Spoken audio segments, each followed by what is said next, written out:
The desert heat pressed against Staff Sergeant Maria's face as she checked her gear one final time. The morning sun painted the Afghan landscape in shades of gold and brown, beautiful in its harsh way. She had been deployed for 8 months now, leading a small squad of soldiers in the volatile Helmand province. At 28, Maria was one of the youngest female squad leaders in her battalion, but her sharp instincts and unwavering courage had earned the respect of every soldier under her command.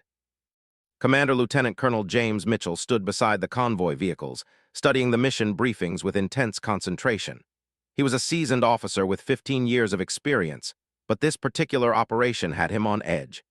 Intelligence reports suggested increased Taliban activity in the area they were about to patrol. The mission was routine reconnaissance, but in Afghanistan, routine could turn deadly in seconds. Maria noticed the tension in Mitchell's shoulders as he reviewed the maps. She had served under him for 6 months, and in that time she had learned to read his moods like a barometer.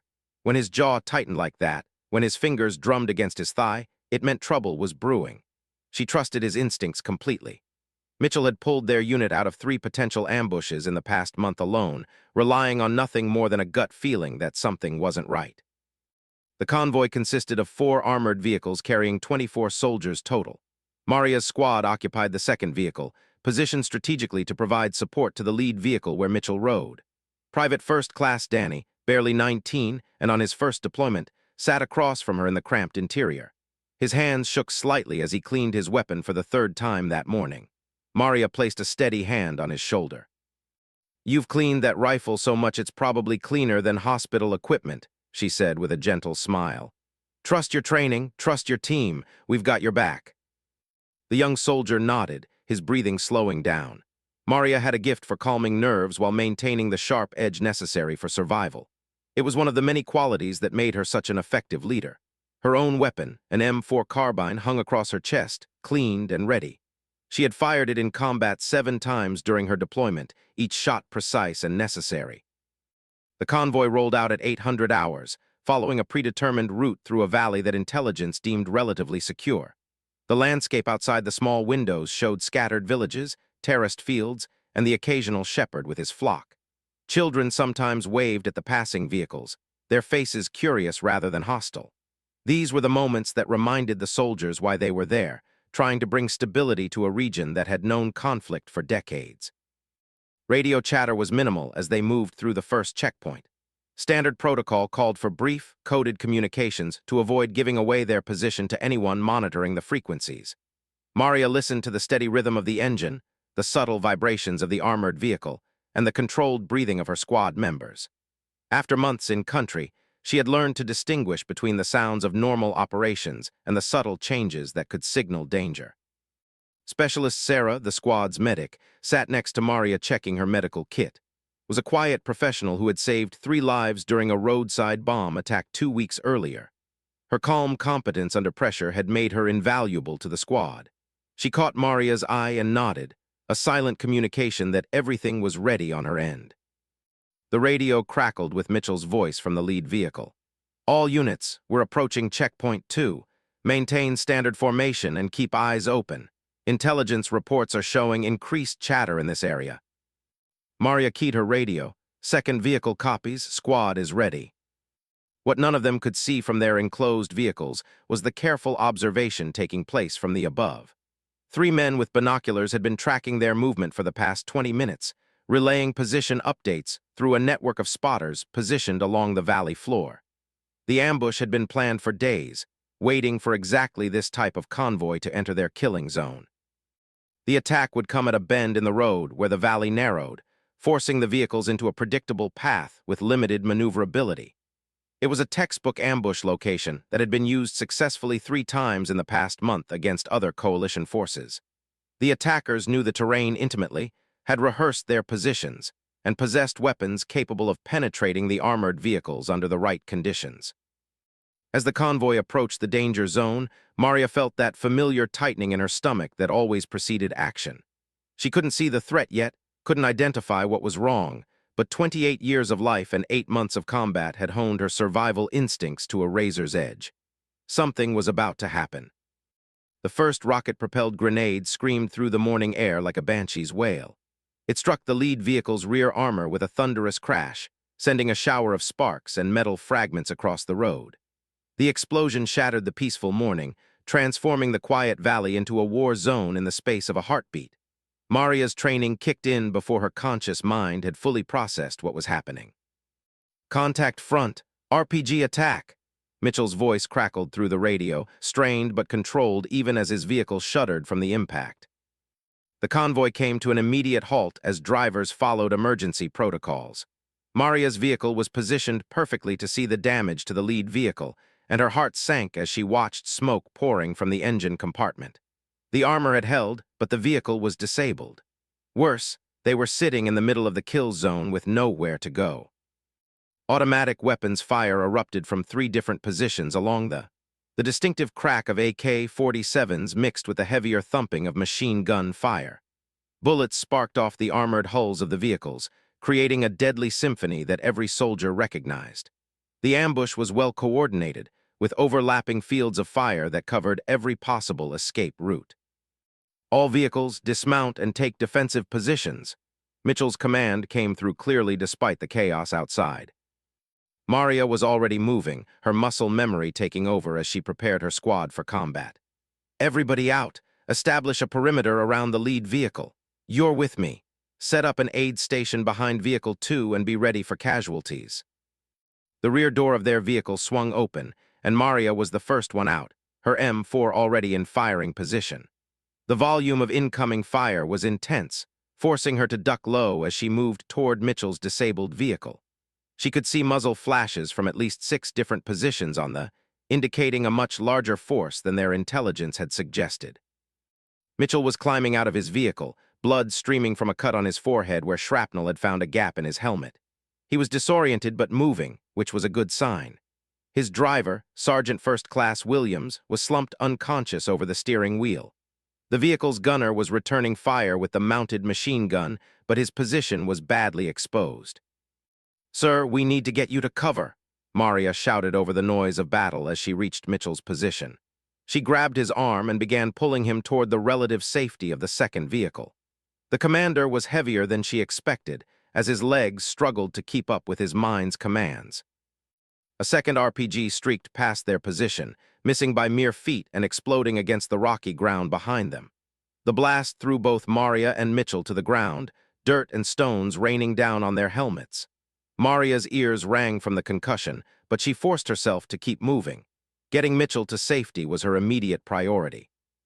"Maria, I'm fine. We need to coordinate the response," Mitchell said, though his words were slightly slurred. Blood continued to flow from his head wound, and she could see that he was suffering from a concussion. His tactical judgment was compromised, even if he didn't realize it yet. "Respectfully, sir, you're hurt. Let me get you stabilized first," Maria replied as she half-carried, half-dragged him toward her vehicle. The enemy fire was becoming more accurate as the shooters adjusted their aim. Private was doing an outstanding job laying down suppressing fire, but they were outnumbered and the third and fourth vehicles in the convoy had taken positions to provide flanking fire, but the enemy held the high ground and had prepared positions that offered excellent protection.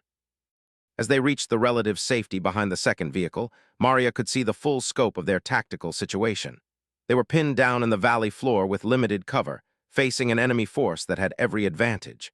The lead vehicle was smoking badly and might catch fire at any moment. Williams was still unconscious and needed immediate medical attention. Mitchell was coherent but clearly suffering from head trauma that was affecting his decision-making ability. Appeared beside them with her medical kit, immediately beginning to assess Mitchell's injuries. "Sir, I need you to sit still while I check this head wound," she said with professional calm that belied the chaos around them. Maria keyed her radio. "All stations, this is, Commander Mitchell is wounded but stable. Williams is unconscious and needs immediate evacuation. We're taking heavy fire from multiple positions on the ridge. Request immediate air support and medical evacuation." The response crackled back through heavy static. "This is base. Air support is 20 minutes out. Medical evacuation will have to wait until you can establish a secure landing zone. You're in command until Mitchell is cleared by medical." The weight of command settled on Maria's shoulders like a heavy pack. 24 soldiers were looking to her for leadership in the middle of an intense firefight. The enemy fire was not decreasing. If anything, It was becoming more concentrated as the attackers realized they had disabled the convoy's lead vehicle and wounded the commanding officer. Mitchell tried to stand, but firmly pushed him back down. "Sir, you have a serious concussion. Staff Sergeant is right. You need to let her handle the tactical situation while I treat your injuries." Another burst of machine gun fire raked across their position, forcing everyone to duck lower. Maria could hear the distinctive whistle of incoming mortar rounds, which meant the enemy was bringing heavier weapons to bear. They had perhaps 30 seconds before the mortars found their range, and the rocky ground would amplify the effects of any explosions. The situation was deteriorating rapidly, and Maria knew that decisive action was needed immediately. The convoy was trapped, their leader was wounded, and an unknown number of enemy fighters held every tactical advantage. In 30 seconds, she would need to make decisions that could determine whether her soldiers lived or died. The morning sun continued to beat down on the valley, indifferent to the life-and-death struggle taking place below. The first mortar round exploded 50 yards short of their position, sending a column of dirt and smoke into the air. Maria had seen enough mortar attacks to know that the enemy gunners were walking their fire toward the convoy, adjusting their aim with each shot. The next round would be closer, and the one after that might land directly on their position. "All units prepare to move to alternate positions," Maria commanded into her radio. She had memorized the terrain during their approach, noting several rocky outcroppings that could provide better cover. But moving meant exposing themselves to the intense small arms fire raking the valley floor. Mitchell grabbed her arm with surprising strength. "Maria, you can't move the convoy. We'll be cut to pieces in the open."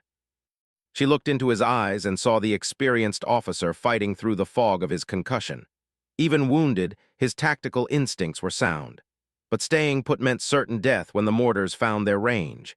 It was a choice between two bad options, and she had seconds to decide. The second mortar round landed 30 yards away, close enough that the blast wave rattled her teeth. Shrapnel whined overhead, and she heard someone cry out from the direction of the fourth vehicle. The enemy had their range now. The next shot would be devastating. She shouted to the young soldier who was still maintaining steady, suppressing fire. "Can you see the mortar position?" "Negative, Sergeant, but the sound is coming from the north side of the ridge, maybe 800 meters out."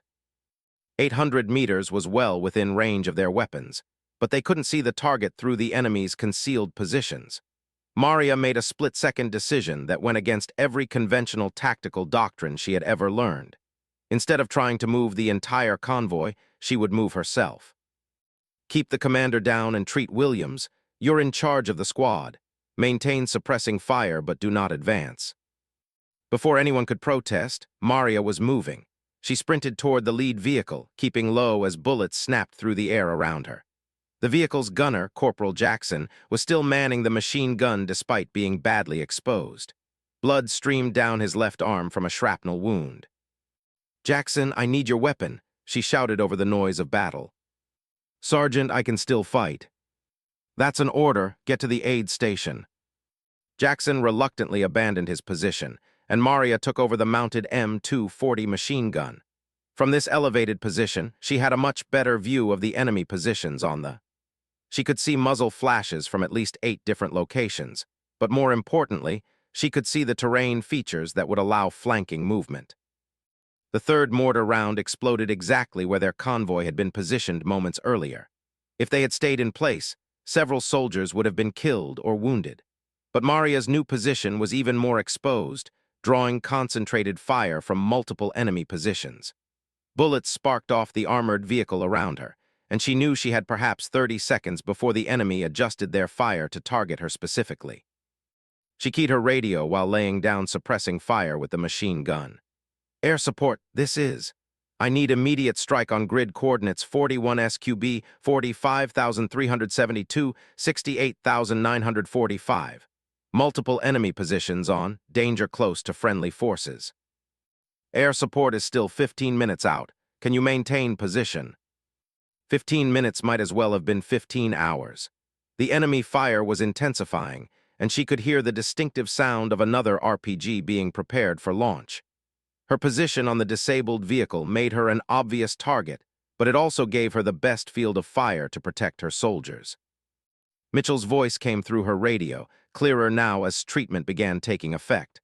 "Maria, get off that vehicle, you're too exposed." She ignored the order and continued firing controlled bursts at the enemy positions.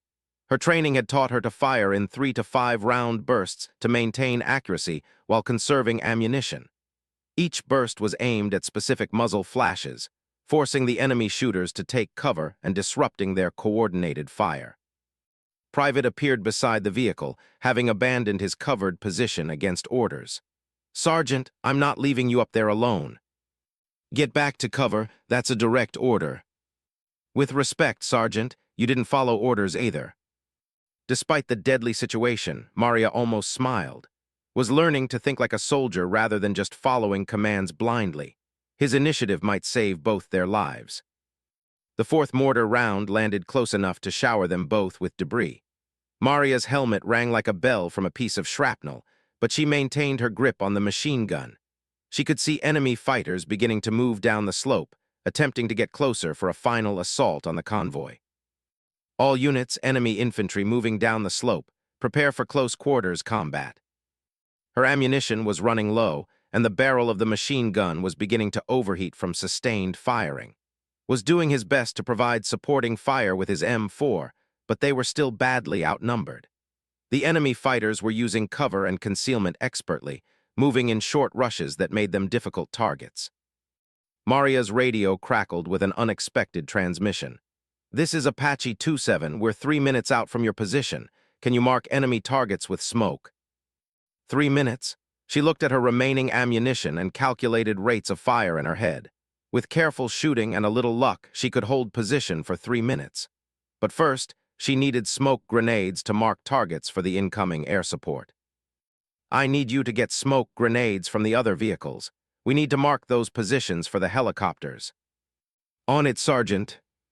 As sprinted toward the other vehicles, Maria continued her methodical suppressing fire. Each round had to count now. The enemy was getting closer, and she could hear Arabic voices shouting coordinates and directions. The final phase of the battle was about to begin, and everything would depend on her ability to hold her position for just 3 more minutes. The machine gun clicked empty just as the 5th mortar round screamed overhead. The empty machine gun was useless weight now. Maria dropped down from her exposed position on the disabled vehicle, her hands already reaching for Mitchell's M4 rifle that lay beside him. The commander was sitting upright now, his head wound bandaged by, but his eyes were still unfocused from the concussion. "Sir, I need your weapon," Maria said, not waiting for permission as she lifted the rifle. Mitchell's M4 was equipped with an advanced optical sight and had a full magazine of ammunition. More importantly, it was zeroed for precision shooting rather than area suppression. "Take it," Mitchell said, his voice stronger despite his injuries. "Maria, those fighters are getting close. You need to fall back to a defensive position." She ignored his advice and instead climbed back onto the vehicle, using Mitchell's rifle to engage individual targets with precise, aimed fire. The enemy fighters had advanced to within 200 meters, close enough that she could see their faces and equipment clearly. They were experienced fighters, moving with the confidence of men who had won many similar engagements. Returned with smoke grenades from the other vehicles, his young face grim with determination. "Sergeant, I've got red and green smoke. Where do you want them?" "Red smoke on the mortar position, green smoke on the main concentration of fighters moving down the slope. Wait for my command." Maria continued engaging targets with Mitchell's rifle, her shots carefully aimed and deliberate. Each time she fired, an enemy fighter would dive for cover or stop his advance. She wasn't necessarily hitting every target, but she was disrupting their coordinated movement and buying precious time for the air support to arrive. The radio crackled with the sound she had been waiting for. "This is Apache 27. I have visual on your convoy. Request target marking." "Apache 27, prepare for target marking. Mark those targets now." Pulled the pins on both smoke grenades simultaneously, hurling the red smoke toward the suspected mortar position and the green smoke toward the advancing infantry. The colored smoke billowed up from the rocky terrain, creating clear reference points for the incoming helicopter gunships. "Apache 27, red smoke marks mortar position on North Ridge. Green smoke marks advancing infantry approximately 200 meters north of convoy. Danger close to friendly forces." Copy red smoke mortar position. Green smoke enemy infantry, danger close. Beginning attack run. The sound of the Apache helicopters was like thunder rolling across the valley. Maria could see the sleek aircraft approaching from the south, their 30 chain guns already rotating toward the marked targets. The enemy fighters had heard the helicopters too, and some were beginning to retreat toward their prepared escape routes. Maria continued firing with Mitchell's rifle, picking off any enemy fighter who remained in the open. Her shooting was methodical and precise, each round carefully aimed. The optical sight made target acquisition much easier than with iron sights, and she was making every shot count. The first Apache opened fire with its chain gun, sending a stream of explosive rounds into the mortar position marked by red smoke. The distinctive sound of the 30 gun was like a giant zipper being opened and closed rapidly. Secondary explosions indicated that the mortar position had been destroyed, eliminating the most serious threat to the convoy. Was providing security for Maria's position, his own rifle trained on the approaches to their vehicle. His earlier nervousness was completely gone, replaced by the focused calm of a soldier in combat. Continued treating Williams and Mitchell, but she also had her weapon ready in case enemy fighters got close enough to threaten the aid station. The second Apache engaged the enemy infantry with rockets and chain gun fire. The green smoke-marked area erupted in explosions and dust clouds as the helicopter's weapons systems methodically eliminated the threat. Enemy fighters who had been advancing confidently just minutes earlier were now running for their lives, abandoning equipment and wounded comrades in their haste to escape. Maria heard Mitchell's voice behind her, stronger now and more alert. "Maria, outstanding work. You held the position and called in effective fire support." She continued scanning for targets through the rifle's scope, but the enemy fire had stopped completely. The surviving fighters were in full retreat, disappearing into caves and prepared positions higher up the mountainside. The immediate threat was over, but she maintained her vigilance in case of counterattack. "All stations, this is. Immediate threat has been neutralized. Maintain defensive positions and prepare for medical evacuation of casualties." Apache 27 circled the area one more time before the pilot's voice came through the radio. "Area appears clear of enemy activity. Medical evacuation helicopter is inbound, ETA 5 minutes. Outstanding job calling in that fire support." Maria finally climbed down from the vehicle, her legs shaking slightly from the adrenaline that was beginning to wear off. The battle had lasted less than 20 minutes, but it felt like hours. She handed Mitchell's rifle back to him, noting that she had fired nearly a full magazine of ammunition with carefully aimed shots. "Sir, your weapon served me well, thank you." Mitchell examined his rifle and looked up at her with newfound respect. "Maria, I've been in combat for 15 years, and I've never seen anyone handle a situation like that. You saved all of our lives today." Approached them, his young face beaming with pride and relief. "Sergeant, that was incredible. The way you controlled the battlefield and called in that air support was like something from a movie." Finished securing Williams for evacuation and joined the group. "The driver is stable and ready for transport. Commander Mitchell is cleared to return to duty, but I recommend he be monitored for the next 24 hours for signs of concussion complications." The sound of the medical evacuation helicopter grew louder as it approached the landing zone that had been cleared by the convoy's remaining vehicles. Maria looked around at her soldiers, all of whom had performed magnificently under extreme pressure, had overcome his initial fear to become a reliable combat soldier, had provided life-saving medical care under fire. Even Williams, despite being unconscious for most of the battle, had performed his duty as driver expertly before being wounded. But as the helicopter settled onto the dusty ground and medics began loading Williams for transport, Maria knew that the real test of her leadership was just beginning. They still had to complete their mission and get the convoy safely back to base. The enemy knew their location and capabilities now and would likely attempt another ambush on their return route. The battle was over, but the war continued. The medical evacuation helicopter disappeared into the afternoon sky, carrying Williams to the field hospital where surgeons would treat his head injuries. The convoy had been stationary for over an hour now, plenty of time for enemy forces to regroup and plan another attack. Maria gathered her squad leaders around the damaged lead vehicle to plan their next moves. "The lead vehicle is completely disabled," reported Sergeant from the maintenance section. Engine damage from the RPG hit means we'll have to abandon it. We can redistribute the crew among the remaining 3 vehicles. Mitchell was sitting upright now, his head wound bandaged but his thinking much clearer. Maria, I'm ready to resume command. You've done an outstanding job, but I can take over from here. Maria looked at her commander carefully. His eyes were focused and alert, and he seemed to have recovered from the worst effects of his concussion. But she also knew that head injuries could be unpredictable, and that what seemed like recovery might only be temporary. Sir, with respect, I think you should continue to rest. I can handle the tactical situation for the return trip. Negative, I'm the commanding officer, and I'm resuming command immediately. It was a difficult moment. Maria had proven herself capable of leading under extreme pressure, but military protocol was clear about chain of command. She nodded acceptance, but privately resolved to monitor Mitchell's condition carefully during the return journey. The redistribution of personnel went smoothly. Jackson, despite his wounded arm, insisted on remaining with the convoy rather than being evacuated with Williams. It's just a scratch, Sergeant. I can still fight if needed. Checked his bandages one more time. The bleeding has stopped, and there's no sign of serious muscle damage. He's fit for duty, but no heavy lifting or sustained combat. Had matured significantly during the firefight. He moved with new confidence as he helped redistribute equipment from the damaged vehicle. His hands no longer shook when he handled his weapon, and he scanned the surrounding terrain with the alertness of an experienced soldier. "What's our route back to base?" Maria asked Mitchell as they studied the maps together. "Standard protocol would be to return the same way we came, but that route is now compromised. The enemy knows we'll be coming back through that valley."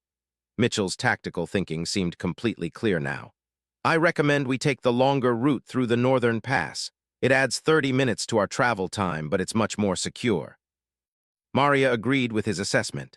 The northern route was more difficult terrain, but it would be nearly impossible for the enemy to set up another ambush there on short notice. The rocky passes and switchback roads would slow their vehicles down, but would also make them less predictable targets. The convoy reformed with 3 vehicles instead of 4.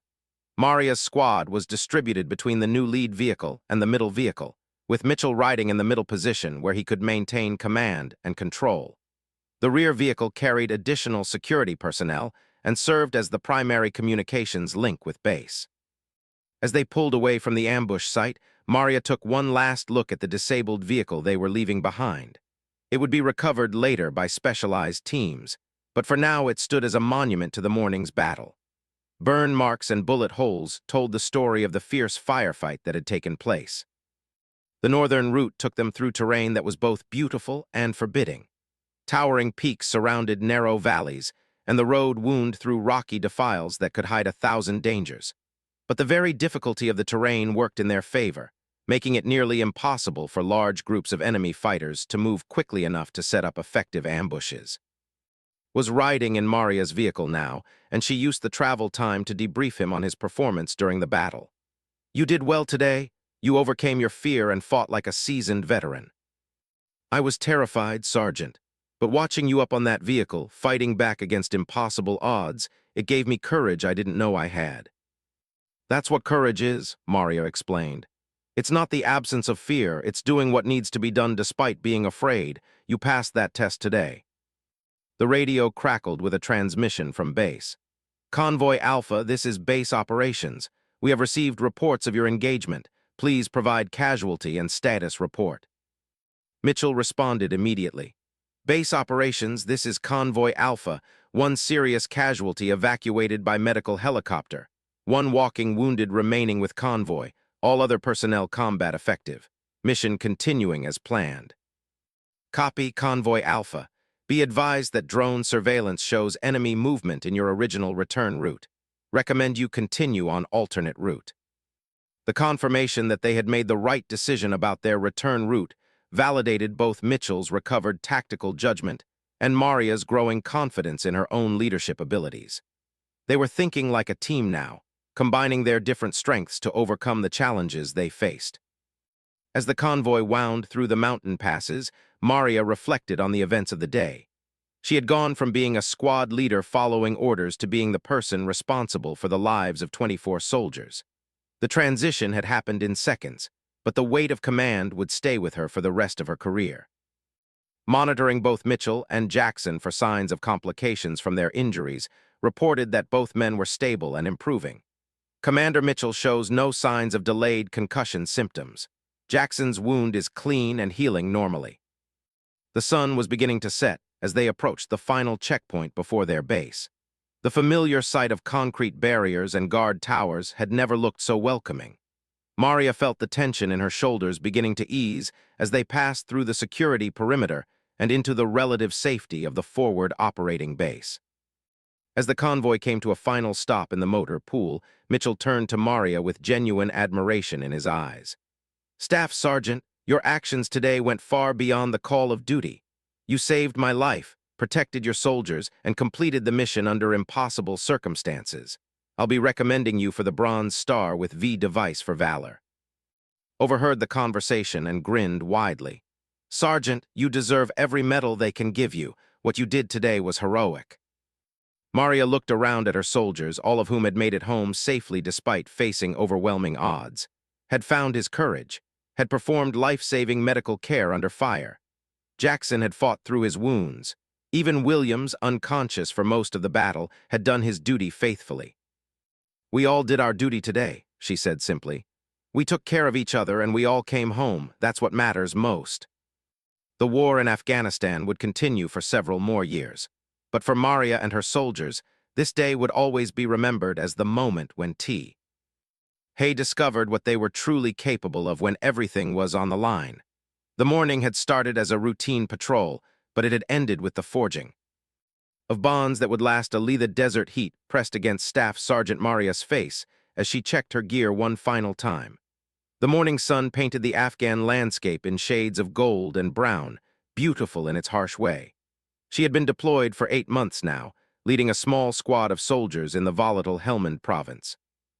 At 28, Maria was one of the youngest female squad leaders in her battalion, but her sharp instincts and unwavering courage had earned the respect of every soldier under her command. Commander Lieutenant Colonel James Mitchell stood beside the convoy vehicles, studying the mission briefings with intense concentration. He was a seasoned officer with 15 years of experience, but this particular operation had him on edge. Intelligence reports suggested increased Taliban activity in the area they were about to patrol. The mission was routine reconnaissance, but in Afghanistan, routine could turn deadly in seconds. Maria noticed the tension in Mitchell's shoulders as he reviewed the maps. She had served under him for 6 months, and in that time she had learned to read his moods like a barometer. When his jaw tightened like that, when his fingers drummed against his thigh, it meant trouble was brewing. She trusted his instincts completely. Mitchell had pulled their unit out of 3 potential ambushes in the past month alone, relying on nothing more than a gut feeling that something wasn't right. The convoy consisted of 4 armored vehicles carrying 24 soldiers total. Maria's squad occupied the second vehicle, positioned strategically to provide support to the lead vehicle where Mitchell rode. Private First Class Danny, barely 19 and on his first deployment, sat across from her in the cramped interior. His hands shook slightly as he cleaned his weapon for the 3rd time that morning. Maria placed a steady hand on his shoulder. "You've cleaned that rifle so much it's probably cleaner than hospital equipment," she said with a gentle smile. "Trust your training, trust your team. We've got your back." The young soldier nodded, his breathing slowing down. Maria had a gift for calming nerves while maintaining the sharp edge necessary for survival. It was one of the many qualities that made her such an effective leader. Her own weapon, an M4 carbine, hung across her chest, cleaned and ready. She had fired it in combat 7 times during her deployment, each shot precise and necessary. The convoy rolled out at 800 hours, following a predetermined route through a valley that intelligence deemed relatively secure. The landscape outside the small windows showed scattered villages, terraced fields, and the occasional shepherd with his flock. Children sometimes waved at the passing vehicles, their faces curious rather than hostile. These were the moments that reminded the soldiers why they were there, trying to bring stability to a region that had known conflict for decades. Radio chatter was minimal as they moved through the first checkpoint. Standard protocol called for brief, coded communications to avoid giving away their position to anyone monitoring the frequencies. Maria listened to the steady rhythm of the engine, the subtle vibrations of the armored vehicle, and the controlled breathing of her squad members.